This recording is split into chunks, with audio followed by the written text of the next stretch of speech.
اللہ رب العزت نے بلی کو حضرت آدم علیہ السلام کی پیدائش کے فوراً بعد کیوں پیدا کیا؟ رسول اللہ صلی اللہ علیہ وآلہ وسلم نے بلیوں پر کیوں شفقت فرمائی؟ رسول اللہ صلی اللہ علیہ وآلہ وسلم نے ایک بلی کو دیکھ کر پورے لشکر کا راستہ کیوں بدلا تھا؟ رسول کائنات امام الانبیاء جناب محمد مصطفیٰ صلی اللہ علیہ وآلہ وسلم نے بلی پر ظلم کرنے والی عورت کے متعلق کیا فرمایا تھا؟ قدیم مصری اپنی بلیوں کی لاشوں کو ہنود کیوں کرتے تھے؟ بلیاں رات کو کیوں روتی ہیں؟ کیا بلیوں کا آواز نکالنا نحوست کی علامت ہے؟ گھر میں بلیاں پالنا کیسا ہے؟ آج کی ویڈیو میں ہم آپ کے ساتھ وہ تمام چیزیں شیئر کریں گے، ساتھ یہ بھی بتائیں گے کہ کیا بلی کسی کھانے میں منہ مار لے تو کیا وہ ناپاک ہو جاتا ہے؟ تو جڑے رہیے گا ہماری اس ویڈیو کے آخر تک۔ آج کی اس ویڈیو میں ان سوالات کے جوابات قرآن و حدیث کی روشنی میں دیے جائیں گے اور بلیوں کے متعلق آپ کو حیران کن حقائق بھی بتائیں گے۔ دوستو، انسان نے بلی کو تقریباً 10,000 سال پہلے پالتو بنایا۔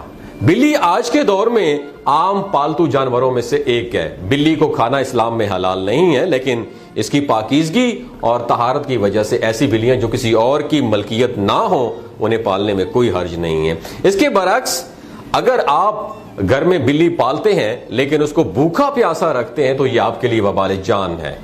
صحیح بخاری کی حدیث نمبر 2365 میں رسول کائنات صلی اللہ علیہ وآلہ وسلم نے فرمایا کہ ایک عورت کو عذاب ایک بلی کی وجہ سے ہوا جسے اس نے اتنی دیر تک باندھے رکھا تھا کہ وہ بھوک کی وجہ سے مر گئی اور وہ عورت اسی وجہ سے جہنم میں داخل ہوئی۔ نبی کریم حضرت محمد مصطفیٰ صلی اللہ علیہ وآلہ وسلم نے فرمایا کہ اللہ تعالیٰ نے اس سے فرمایا تھا اور اللہ تعالیٰ ہی زیادہ جاننے والا ہے کہ جب تو نے اس بلی کو باندھے رکھا اس وقت تک تو نہ تو نے اسے کچھ کھلایا اور نہ پلایا اور نہ اسے چھوڑا کہ وہ زمین کے کیڑے مکوڑے کھا کر اپنا پیٹ بھر لیتی۔ دوستو، اس حدیث کے مطابق بلی کو اس طرح گھر میں رکھنا کہ اس کو کچھ کھانے پینے کو نہ دیا جائے اور نہ ہی وہ خود کھا پی سکے تو ایسے شخص کا ٹھکانہ صرف جہنم ہی ہوگا۔ مشکات شریف جلد اول حدیث نمبر 483 میں حضرت داؤد بن صالح بن دینار رحمۃ اللہ علیہ اپنی والدہ سے روایت کرتے ہوئے فرماتے ہیں کہ انہوں نے اپنی آزاد کردہ لونڈی کے ہاتھ حضرت عائشہ صدیقہ رضی اللہ تعالی عنہا کے گھر ہریسہ بھیجا۔ ہریسہ ایک سویٹ ڈش ہوتی ہے، وہ بھیجا اور وہ بیان کرتی ہیں کہ میں نے نماز پڑھتے ہوئے انہیں پایا تو انہوں نے اسے رکھ دینے کا مجھے اشارہ فرمایا۔ ایک بلی دوڑتی ہوئی آئی اور اس نے اس میں سے ہریسہ کھا لیا۔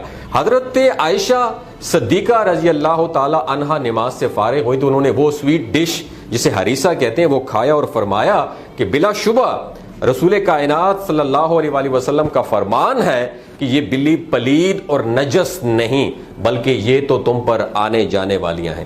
حضرت عائشہ صدیقہ رضی اللہ تعالی عنہا بیان کرتی ہیں کہ میں نے رسول کریم صلی اللہ علیہ وآلہ وسلم کو بلی کے بچے ہوئے پانی سے وضو کرتے ہوئے دیکھا ہے۔ دوستو، سنن ابی داؤد کی حدیث نمبر 75 میں درج ہے کہ کبشہ بنت عقاب بن مالک رضی اللہ تعالی عنہ سے روایت ہے کہ یہ عبداللہ ابن ابی قتادہ کے نکاح میں تھیں۔ یہ بیان کرتی ہیں کہ ان کے سسر حضرت ابو قتادہ رضی اللہ تعالی عنہ ان کے گھر آئے تو انہوں نے ان کے لیے وضو کی خاطر پانی رکھا تو ایک بلی آ گئی اور اس برتن سے پانی پینے لگی۔ حضرت ابو قتادہ رضی اللہ تعالی عنہ نے بلی کے لیے برتن کو قدرے ٹیڑھا کر دیا حتیٰ کہ اس نے پانی پی لیا۔ کبشہ کہتی ہیں کہ ابو قتادہ نے مجھے دیکھا کہ میں ان کی اس عمل کو حیرت سے دیکھ رہی ہوں تو انہوں نے کہا اے بھتیجی کیا تمہیں حیرانی اور تعجب ہو رہا ہے؟ تو میں نے کہا بالکل مجھے حیرانی اور تعجب ہو رہا ہے۔ تو انہوں نے کہا کہ رسول کائنات حضرت محمد مصطفیٰ صلی اللہ علیہ وآلہ وسلم نے فرمایا کہ بلی نجس پلید نہیں ہے، یہ تم پر گھومنے پھرنے والے جانوروں میں سے ایک جانور ہے۔ دوستو، ایک دفعہ حضور نبی کریم صلی اللہ علیہ وآلہ وسلم لشکر کے ساتھ جنگ کے لیے جا رہے تھے کہ آپ صلی اللہ علیہ وآلہ وسلم نے رستے میں سامنے ایک حاملہ بلی کو دیکھا۔ حضور صلی اللہ علیہ وآلہ وسلم نے اسی وقت اپنے تمام لشکر کو راستہ بدلنے کا آرڈر پاس کیا اور کہیں اس وجہ سے کیا کہ کہیں اس بلی کو اس لشکر کی وجہ سے کوئی تکلیف نہ ہو۔ اس کے ساتھ 2 صحابیوں کو اس کی حفاظت پر مامور فرمایا کہ جب تک بلی بچوں کو جنم نہ دے تو وہ اس بلی کے ساتھ ہی رہیں۔ روایت میں ہے کہ واپسی پر حضور نبی کریم صلی اللہ علیہ وآلہ وسلم نے دیکھا کہ وہ بلی بچے دے چکی ہے، تو آپ صلی اللہ علیہ وآلہ وسلم نے اس سے شفقت فرمائی، جس کے بعد وہ بلی آپ صلی اللہ علیہ وآلہ وسلم کے ساتھ مدینہ منورہ آ گئی اور وہیں ہی رہی۔ ایک دفعہ اس طرح نبی کریم صلی اللہ علیہ وآلہ وسلم صبح نماز کے لیے اٹھے تو ایک بلی آپ صلی اللہ علیہ وآلہ وسلم کی چادر مبارک پر سو رہی تھی۔ حضور کائنات نبی کریم صلی اللہ علیہ وآلہ وسلم نے اپنی چادر وہیں سے کاٹ دی، یعنی وہ ٹکڑا کاٹ دیا اور باقی اٹھا لی کہ بلی کو کوئی تکلیف نہ پہنچے۔ دوستو، ایک صحابی رسول کی کنیت ہی ابو ہریرہ رضی اللہ تعالی عنہ ہے، یعنی بلیوں والا۔ ایک دن حضرت ابو ہریرہ رضی اللہ تعالی عنہ نے دیکھا کہ گرمی کی شدت سے ایک بلی دیوار کے ساتھ لگی ہوئی ہے، تو انہوں نے اسے اٹھا کر گرمی سے بچانے کے لیے اپنے آستین میں چھپا لیا، اس لیے آپ رضی اللہ تعالی عنہ کی کنیت ابو ہریرہ پڑ گئی۔ دوستو، اسلامی روایات میں یہ بھی بیان کیا گیا ہے کہ جب اللہ تبارک و تعالی نے حضرت آدم علیہ السلام کو زمین پر بھیجا تو سب سے پہلے سانپ اور بلی کو پیدا فرمایا۔ البدایہ کے مصنف رائٹر لکھتے ہیں کہ بلی ہی وہ اینیمل جانور ہے جس سے اللہ کے پیغمبر ابو البشر حضرت آدم علیہ السلام نے دنیا میں آنے کے بعد سب سے پہلے 1 to 1 کلام بات کی، اور ان کے دل کو اطمینان محسوس ہوا کیونکہ وہ زمین پر آ کر بہت پریشان تھے۔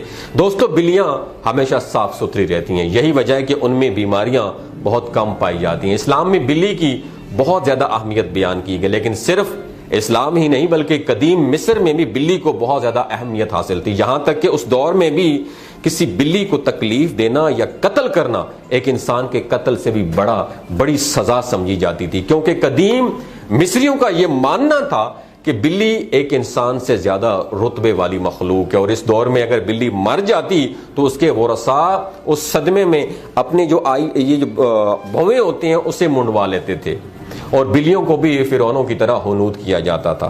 ماہرین کے مطابق بلیوں کی جو ایوریج عمر ہے وہ 13 سے 17 سال ہوتی ہے، مگر اکثر بلیاں 20 سال کی عمر تک پہنچ جاتی ہیں۔ بلیاں، اب سوال یہ پیدا ہوتا ہے رات کو کیوں روتی ہیں؟ رات کو کیا بلیوں کا رونا نحوست ہے؟ تو دوستو، یہ تاثر عام طور پر صرف اور صرف برصغیر پاک و ہند میں ہی پایا جاتا ہے۔ بہت حد تک تو یہ تاثر غلط ہے، بہت سے یورپی ممالک میں بھی اس توہم پرستی اور اس قسم کی باتوں کی ابتدا ہوئی تھی، مگر اب آلموسٹ ختم ہو چکی ہے۔ بلیوں کے بارے میں عام طور پر بہت سی غلط فہمیاں پائی جاتی ہیں، اور یہ بات غلط ہے کہ بلی کا رونا نحوست کی علامت ہے، بلکہ ایکسپرٹس کہتے ہیں کہ بلیوں کی عادات میں سے یہ ایک عادت ہو سکتا ہے کہ وہ تنہائی محسوس کر رہی ہوں، اور یہ بھی ممکن ہے کہ وہ کسی تکلیف میں مبتلا ہوں۔ کبھی کبھار ان کے جو باڈی ٹمپریچر ہے زیادہ ہو تب بھی وہ ایسی ایکٹیویٹی کرتی ہیں جیسے جسم کو کھنچاؤ دینا، زمین پر لوٹنا وغیرہ، لوٹ پوٹ کرنا اور زور زور سے میاؤں میاؤں کرنا۔ عام طور پر بلیاں رات کو بوریت محسوس کریں تب بھی یہ کرتی ہیں، روتی ہیں یا میاؤں میاؤں کرتے ہیں۔ اگر کسی نے کوئی نئی بلی خریدی ہے اور وہ رات میں یا دن میں روتی ہے یا چیختی ہے تو وہ نئی جگہ کی وجہ سے خوفزدہ ہو سکتی ہے۔ آپ اس کے پاس بیٹھیں اور اس کے ساتھ ضرور کھیلیں تو وہ جلد آپ سے اور آپ کے گھر والوں سے مانوس ہو جائے گی۔ بلی کی بے چینی کی بہت بڑی وجہ نامانوس ماحول، اجنبی افراد اور خراب رویے بھی ہو سکتے ہیں۔ یاد رکھیے، بلی بہت ذہین جانور ہے جو انسانوں سے بہت جلد مایوس ہو جاتی ہے، اپنے مالک کو خوب پہچانتی ہے، بلکہ ہم نے جب بلی کو بہت دور چھوڑ کے آئے تھے 2-3 دفعہ تو وہ بلی اتنی دور سے بھی ہمارے گھر کا راستہ پہچان کے اپنے مالک کو پہچان کے گھر میں دوبارہ آ جاتی تھی۔ نہ یہ بلکہ اپنے مالک کی کوئی پریشانی ہو تو وہ بھی تکلیف میں مبتلا ہوتی ہے، وہ بھی آپ کو پریشان ہی دکھائی دے گی۔ جب تک سوال یہ ہے کہ بلی کو گھر میں پالنا کیسا ہے، تو فقہا کا کہنا ہے کہ گھر میں بلی پالی جا سکتی ہے، کوئی اس میں حرج نہیں، ایسا کرنے میں کوئی حرج نہیں، بلکہ کیونکہ بلی نہ ہی موذی جانور ہے اور نہ ہی نجس ہے۔ ہر شخص کو معلوم ہے کہ اس میں کوئی نقصان نہیں، بلکہ کہ بلی کو گھر میں رکھنا بہت فائدہ مند ہے، اور یہ گھر میں پیدا ہونے والے کیڑے مکوڑوں اور چوہے وغیرہ کو بھی کھا جاتی ہے۔ بلیوں کو قدیم دور کے بعد مشرق قریب میں عقیدت دی گئی، اور اسلام نے اس روایت کو اپنے بہترین انداز میں اپنایا، جو اس عقیدت سے بالکل ہٹ کر ہے۔ جو دیگر قدیم مذاہب میں بلی کو دی گئی، کچھ مذاہب میں بلی کو ناپاک بھی سمجھا جاتا ہے اور کچھ مذاہب میں اسے حلال جان کر کھایا بھی جاتا ہے۔ دوسری طرف ان کے ساتھ پیار و محبت اور حسن سلوک کرنے کی تلقین بھی کی گئی ہے۔ ایک جگہ پہ تو یہ بھی کہا گیا، بلکہ میں نے بھی ایکسپیرینس کیا کہ ہمارے گھر میں میرے اپنے بیڈ کے نیچے 2 مرتبہ بلی نے بچوں کو جنم بھی دیا، وہ بچے ہمارے گھر میں بڑے بھی ہوں گے. مجھے بہت اچھا لگا کیونکہ مجھے بچپن میں اس چیزوں کے بارے میں پتہ نہیں تھا, بلی کے بارے میں. ہم بچپن میں بلی کو مارا بھی کرتے تھے, لیکن جب بڑے ہوئے شعور آیا تو میں نے استغفار توبہ کی اور میں بلی سے بہت محبت کرتا ہوں.